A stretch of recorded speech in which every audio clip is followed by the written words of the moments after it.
Hello, Connecticut, and welcome to the Paid Leave Podcast. The title basically says it all. I'm Nancy Barrow, and I will be delving into this new state program and how it can help you and your family. This podcast will give you information you should know about Connecticut paid leave and maybe just a little bit more. Connecticut paid leave brings peace of mind to your home, family, and workplace. Welcome to the Paid Leave Podcast. Today's episode should be very interesting. I am talking with a death doula, a term I really hadn't heard of before a few weeks ago. And it really intrigued me, and I had used hospice for both of my parents. Connecticut paid leave allows you to take time away from work with up to 12 weeks of income replacement, so you can take care of your own serious health needs or that of a loved one. So at the end of life, you can be with a family member, which is really important. Death doulas are described as involved in the before, during, and after phases of loss. And I found Nathalie Bonafe, a death doula who has gotten a lot of press for who she is and how she does this work. Nathalie was in the corporate world as a scientist and a death doula. An amazing conversation is going to happen right here. Nathalie, welcome to the podcast. Thank you for being here. Thank you very much for having me, Nancy. Can you tell me when you first heard about a death doula and you decided that's what I want to do? It was 2015, and I had already separated from the biotech company where I was working and where I reached the glass ceiling. I was in a phase in my life where I wanted to have better control of what the rest of my life was going to be and be more intentional. And when I heard this word, that was it. It was on Facebook from a friend who was taking a training in Guildford, and I contacted the organizer, and I ended up training with her and working with her and training with other people. And that was the beginning of it's a way of life. You heard of a death doula back then? I mean, we've all heard of birth doulas that have been around, Sure, for about 40 years. Now, a lot of young couples hire birth doulas, and it has become pretty much mainstream.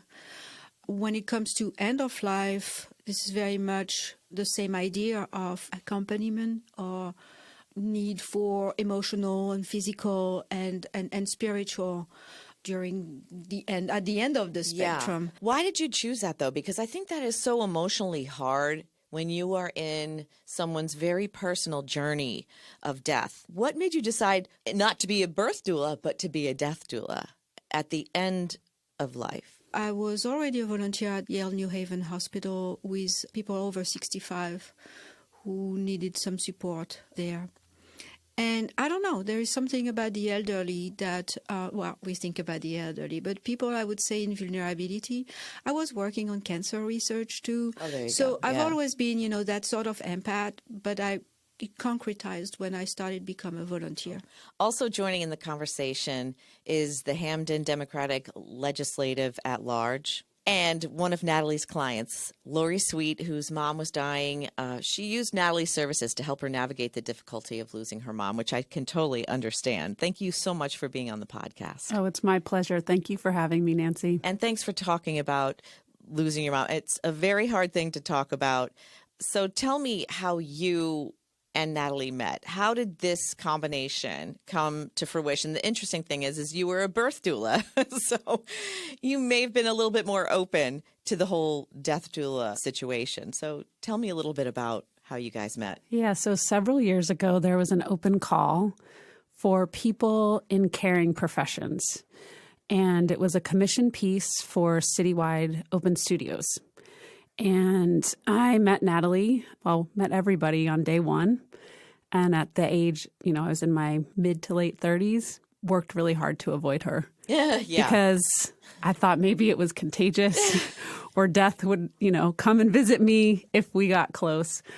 But we got paired together a lot in the workings of this piece. And so there was definitely something else at hand that kind of brought us together. And I think people enjoyed having the spectrum of, we had midwives, we had therapists, nurses, myself at the time, wrapping up a 7-year career being a birth doula, all the way to end of life with Nathalie. And so we got to know each other over those months, working on a piece I used to do ballet, and I have never been a part of a group that worked so organically as this piece. The choreographer and the playwright would sit with us and ask us for a word to describe how we feel or what it is like to do the work that we do. And the script was made from us, and the movement was made from us, kind of playing around and figuring out how to sort of move through space and move with each other. And it was one of the most beautiful things that I've ever been a part of. But when it ended, that was sort of it. We had a couple reunions. There was a film piece made about this, and so that brought us all back together. And then fast forward to maybe 3 Julys ago, Nathalie and I were Facebook friends, and out of the clear blue sky, I just shot her a quick message, and I said, "Is palliative care hospice care?" Because that was what was being discussed for my mom. And she wrote me back immediately, and she just said, "Call me." From the point on where your mom was in palliative care, did she assist you emotionally and supportively in any way that you needed it? Yeah, so this was a couple months into the pandemic. So this was now the fall. My mom was hospitalized. She was recovering from lung cancer and seemingly going through a second bout of cancer with her liver. And so the lung had started to swell and fill with fluid, and the liver as well. And so she was in the hospital, and they drained it. And I called Nathalie, tested for COVID because I did not want to bring COVID back to my mom dealing with her second bout of cancer. This was, of course, hard to get testing at that time. So took the test. I had taken them before, and I knew exactly when the local health clinic was going to get back to me. I had my car ready to go. I had my dog ready to go. And as soon as that email came through, I was on the road. I talked to Nathalie before I went, and I talked to Nathalie a lot during the 3 weeks that my mom, it was a month. So she was in the hospital for a week, and Nathalie was instrumental in trying to get me in there. They had just changed their policy. So no one could go in and visit. No one could go in and visit. My torture. dad was listed, and my dad was really struggling at the time and was physically ill over my mom. And so I went every day for a week, dutifully trying to get in there, escalated to charge nurses, tried to call the head of the hospital. They were like, "We understand, but we can't let you in." And so then my mom elected hospice care, and I said, "Will you let me in now?" "Well, we haven't moved her to the end of life part. She's still on the oncology ward. I'm like, okay. So I took 2 days to myself. I called Nathalie. I said, "What do I need?" My mom had arranged for hospice to be set up at the house. Being my mother, she had called and got all the furniture ready, everything that she thought she might need: a bed, a wheelchair, a walker, a commode. Everything was about to be delivered, and Nathalie walked me through, some just basic comfort care things that we might want to do. We ended up putting up a curtain because she was sort of in like a dining room, living room space. And I just took those 2 days to kind of mentally prepare for what I knew was coming. The rest of my family was not really accepting what they were seeing and what was going on. And so I tried to convince them to sign a contract with Nathalie, and they refused. And so Nathalie worked with me informally, but one-on-one, but remotely, because it was the pandemic. Right. And my mom was in Pennsylvania. So it was a lot of texting and a lot of phone calls, but it felt like she was right there next to me the whole time. And I am eternally grateful for her support. It felt like there was someone walking a couple steps ahead of me in this process, which is what I try to do for my clients when they're having babies, and just sort of putting down seeds of like, this is what to expect. That's what to expect. Being just a couple steps ahead of my mom in the process, but really preparing me to grasp what was going on. And I think the biggest gift was to take my time. That when she died, there was no need to rush. This was not an emergency. We did not need to call everybody and have people rush in.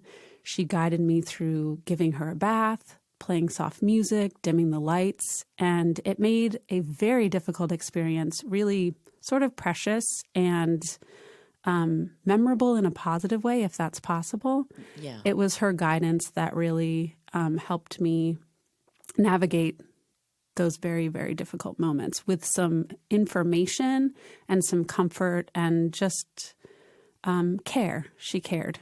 And it's interesting that you already had a relationship, so it was safe for you because, sometimes when hospice comes into your home, you feel like they're invading your space. Definitely. And this is my mother. I'm really protective of her. You don't know her as well as I do. So what are you going to do that I can't do? So how did it differ from a hospice situation with Nathalie? What qualities did Nathalie have? I found hospice to be great for comfort care. She came home with a drain coming out of her liver, so they were able to kind of guide me through the sort of medical things that were necessary. I was very afraid to ask how much time she had. I had little kids back home, and so I was getting pressure from family members. Oh, maybe you should leave and go back. And so it took me until maybe 2 days before my mom died to finally ask that question. And they said, no, don't leave. You should definitely, stick around. Nathalie, it was really about sort of empowering me to ask those questions. It helped me to navigate for my mom, to ask for a team meeting, to ask for things that, as when someone's having a baby for the first time, maybe they don't know that they can ask. So there was tremendous value in that. Hospice, they're on call. You call them when you need them. We needed them every day, and it was a different person coming every day. And this is one of the beauties of being a birth doula is when I attend somebody, I don't leave. There's that consistency, and it's always going to be me. But the hospice nurses were in and out day and night, different person. Our charge nurse changed. Our case manager changed in 3 weeks in a very short time. Nathalie was consistent, and Nathalie would always look after me. And there was no one looking after me. Everybody that was coming in was messing with my mom. Let's fix this. Let's adjust that. Nobody was making sure that I was cared for. Yeah.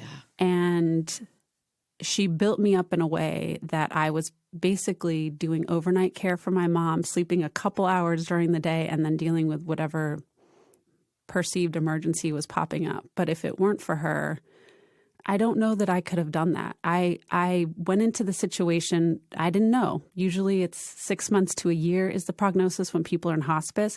So I was kind of like, gearing up for this to be a little bit longer. I didn't expect it to be 3 weeks. But I feel like if it weren't for Nathalie loving me and caring for me, when no one else could, my dad was in his grief, my brother was in his grief, my husband was taking care of 3 animals and 2 children, couldn't really be there in that way. I don't know that I would have had the strength. How did you know what she needed? How did you know what Laurie needed? Because I think there's an intuitiveness, right, that you would have to have.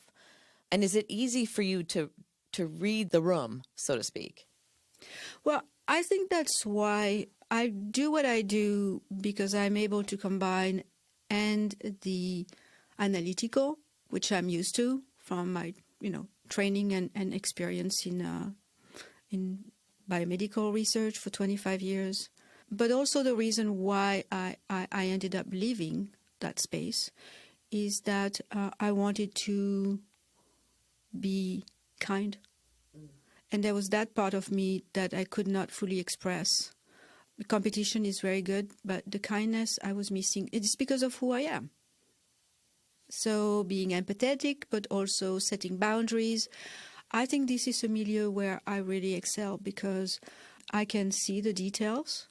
I can shape, I can put them in perspective. I can classify them in my head or on paper.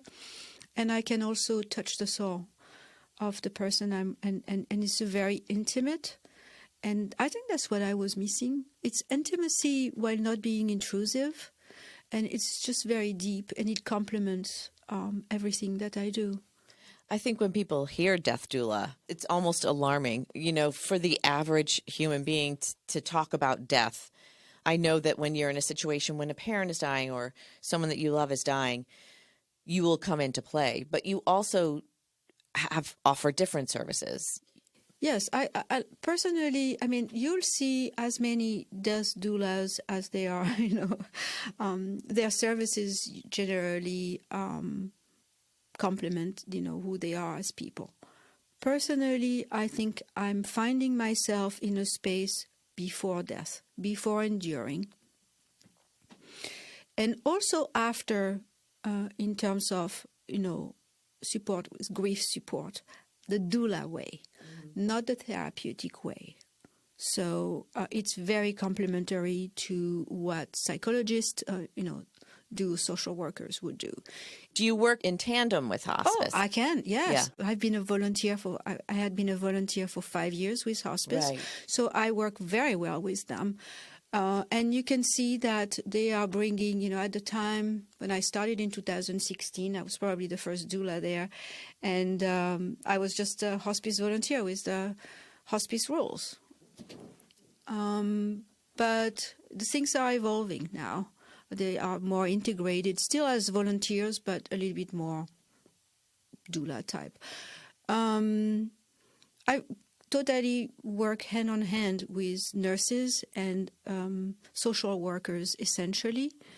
And this is just one of the best teams I've worked with when they accept me. Yeah. Right? Yeah. They knew. I mean, we hugged, we talked. As a professional doula, I love working with them. And I was recently working with a family where hospice was coming. I was guiding also the daughter and the patient, the mother.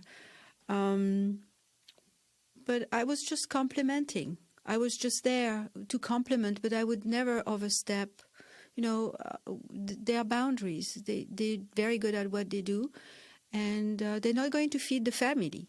Like I would make a huge bowl of soup that I would bring from home, so I would know that the 4 children, would have something to eat. That is not something that is being done by hospice. No, of course not. And that's what's like really a family interesting. Friend. It's more like a professional friend. I would say this is how, same thing I would do with my family, or I do with my family. This is the social, this is what we used to have in the community. This is, the neighbor or the best friend or the cousin who would come. This is what the word doula does, because that's that nurturing. But yet, I don't replace hospice. I don't replace the CNA who would do the toilet. I would, yes, I can help, but I don't do anything medical. I don't give morphine. Right. If it's a family, if there is no family, I would work with the hospice nurse. If it's family, I would just be there and encourage the children or the companions to give morphine. But this is hands-on, but this is not that hands-on. And it's more of a coaching. It's not therapeutic.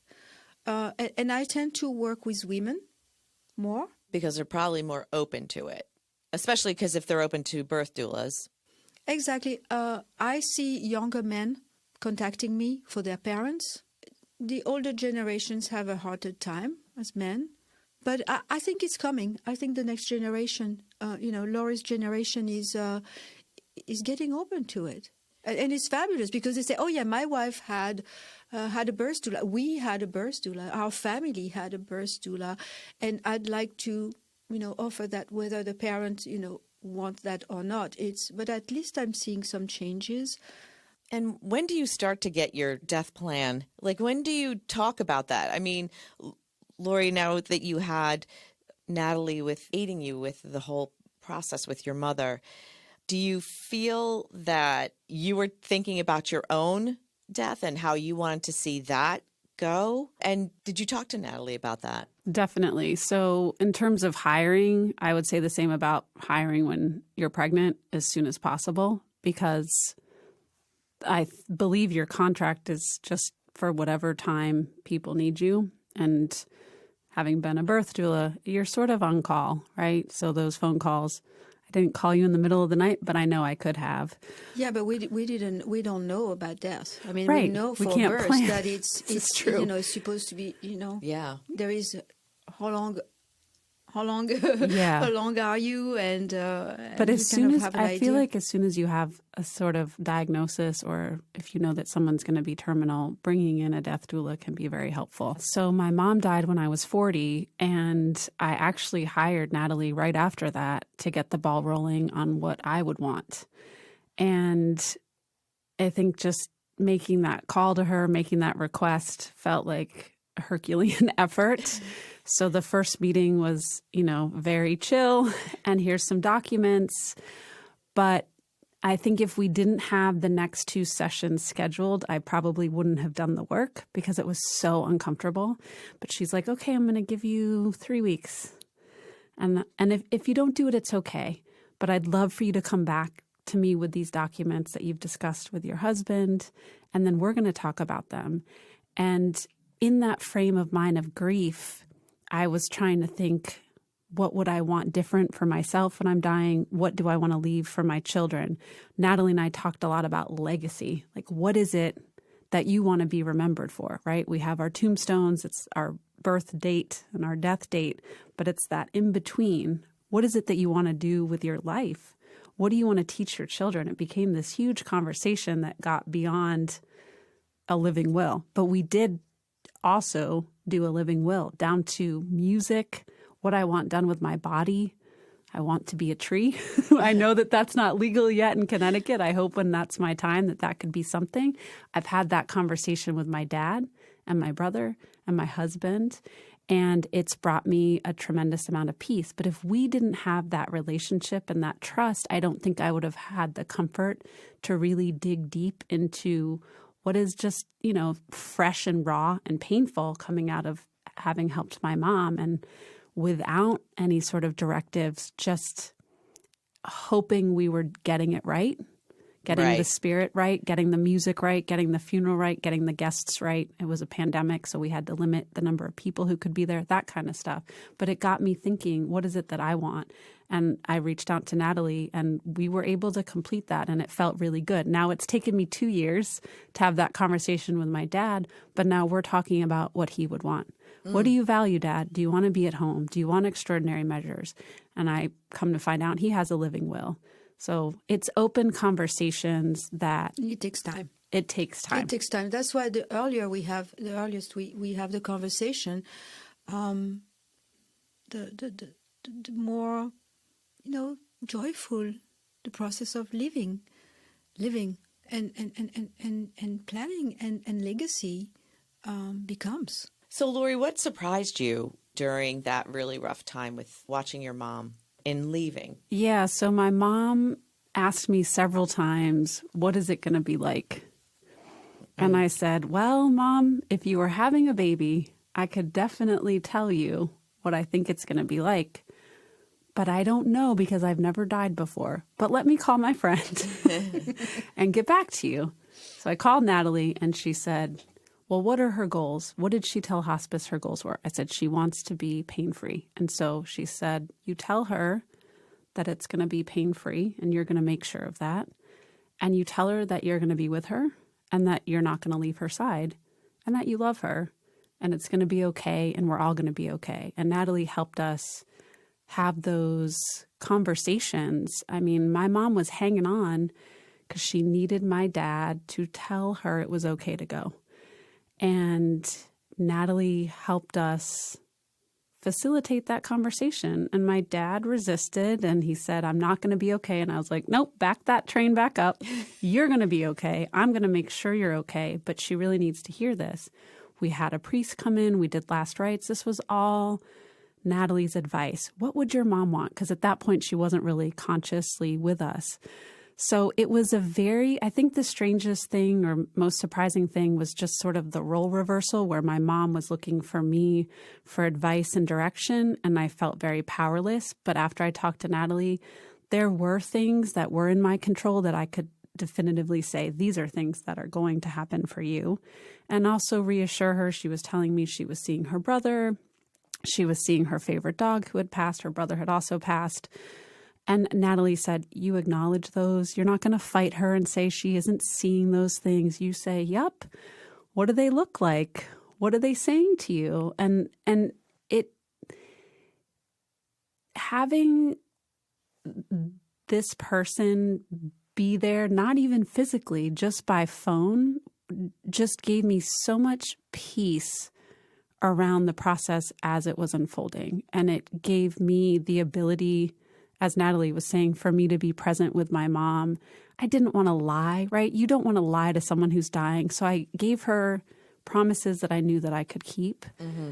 And yeah, it was a role reversal. And Nathalie encouraged me, overnights is when we had most of our conversations. They were usually very brief with my mom and I, because I was taking care of her overnight. During the day, it was sort of chaotic. And she's like, tell her you love her, thank her for being your mom, tell her whatever it is that you need to tell her, because you don't know how long they're going to be conscious. And I think my mom could still hear at the end, but it was such a gift to have her sort of by my side, even though she was, hundreds of miles away. So the word doula, you said, was a Greek word. It is. And what does doula mean? I think traditionally it means with women. It's something that was common in antiquity, and it was often usually a woman helping another woman in a time of transition. So we've adapted it to end of life, beginning of life, but it's anybody, I think, who's helping somebody. And as Nathalie alluded to, we've lost those, big families where there's aunties and uncles and everybody lives all over the place now. And so I do think this is a very liminal role. It's very temporary. You come in, you have a job, you fill in some cracks that hospice can't do. You fill the gaps. And then you're available. She was available to me as much as I needed afterwards. We would take walks. I would call her if I was angry. And she's like, nope, you honor that anger. You're angry about something. Like, let's get to that. That's your body, signaling. Because I was going through all these emotions. I'm like, well, I don't even recognize myself right now. She's like, this is normal. So for Connecticut paid leave, we give income replacement to take time off from work to care for your own serious health issue or illness, or that of a loved one as a caregiver. Do you think that some of the people that you help can benefit from this program? Absolutely. 200% sure. Yeah. There are so many reasons. Take that mother who just lost her child. I can't imagine going back to work at that point. She went back to work 3 days later. No, actually, not 3 days later. She was saying they buried her a week later, and she took a week off. And she went back to work. Yeah, we give up to 12 weeks of income replacement. If you're taking care of a loved one, like a parent dying or a parent who has any kind of dementia, things like that. Exactly. This is so, I've had them, and I've had people who have said, I can't work with you because I'm juggling my mom and with dementia at home and my job and my child. And if that person, for instance, I'm thinking about one person in particular, had said, I'm going to take a break from work so I can put my affairs in order and work with you just a little bit. So there would not have been a money issue. Would not have had, which is not, breaking. You don't break the bank with me, and which is also good in terms of time. She would have been able to heal herself, right, and to be really there, prepared for her mom. I know. I can't imagine you not being able to take time away from work and traveling to see your mom. Yeah, there was nothing that could keep me from getting in that car. I think I left the dog's heart meds behind. And my husband called me in Milford and was like, the dog's meds are behind. I'm like, you're going to need to ship those because I got the green light. I don't have COVID. She's in the hospital and I'm going. There was nothing that was going to stop me from being there, and having family members that were in denial. Thinking back to the death doula comment, I think that's accepting that that's what's going to happen, is that there's going to be a death at the end. They were not accepting. She called me and she said, I'm dying and I need you to get your brother and your dad on board with what's happening. So if I couldn't I was lucky. I was lucky that I could do my work remotely. I was a treasurer for a state Senate campaign at the time. We had a deputy treasurer who had to step in and fill out all the paperwork for me because I couldn't I just wasn't in a headspace where I could be crunching numbers. Right. And the candidate, Justin Farmer, was wonderful about that and was like, we're not going to bother you while you were there doing what you need. You reach out if you need us. Mm-hmm. But, most people are not in a position to drop everything and run. I have a wonderful partner. My kids go to school where he teaches, so they just got up.